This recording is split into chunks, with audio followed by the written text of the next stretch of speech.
Have you ever seen anything like this? I know I've seen it often. A candidate enters the lodge room to receive his fellow craft or Master Mason degree. In each, the senior deacon leads the candidate around the room, stopping at stations for an interrogation. The officers at those stations ask if the candidate has made suitable proficiency in the preceding degree. He has, replies the senior deacon, as he shakes his head no. Muffled snickering from around the room usually follows. You see, about 15 years ago, my jurisdiction, Missouri, dropped the requirement for proficiencies. Many of our brothers considered that decision to be the worst thing that had happened in our state since the Pony Express went belly up. And it's not exactly breaking news that the debate continues. Those senior deacons aren't shaking their heads for nothing. I recall receiving the pamphlet with the proficiencies when I became an entered apprentice. Yes, in Missouri they're written down in code, but still a practice that some consider heresy. Discovering I had to memorize the material gave the word daunting new meaning. Somehow, though, I manned up and learned them for all 3 degrees. Having gone through the experience, I consider it one of the highlights of my Masonic journey. I spent time with my mentor, who not only took me through the rote memorization process, but also explained things along the way.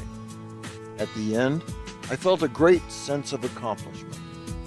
I also found all that memory work paved the way for learning other parts in the future. Frankly, I wouldn't trade it for anything. I'm still not sure, however, where I fall in the debate we're still having 15 years after the proficiencies went away. I think there is a feeling that the lack of proficiencies increases membership. Or maybe a better way of putting that is having proficiencies might scare some men away. I have to say, in all those years we haven't had them, I've seen men come through who are some of the finest brothers I know. We wouldn't want to do without them. But would they have joined anyway? In the end, I probably fall somewhere in the middle of the road. I really think it should take more of a commitment to join the fraternity than it does, say, to become a member of your local public TV station. We should require new brothers to demonstrate at least a knowledge of signs, passwords, and maybe even learn the obligation. Going through some old Missouri records recently, I noticed one more interesting fact to consider. Historically, there were a lot of brothers who were initiated, passed, and raised in a matter of days. Sometimes, in fact, on the same day. Meriwether Lewis, for example, was initiated on January 28, 1797, and received his 2nd and 3rd degrees on the following evening. Obviously, he did not learn, quote, suitable proficiencies in that time span. Lewis and many others who came into the fraternity that way served the craft well.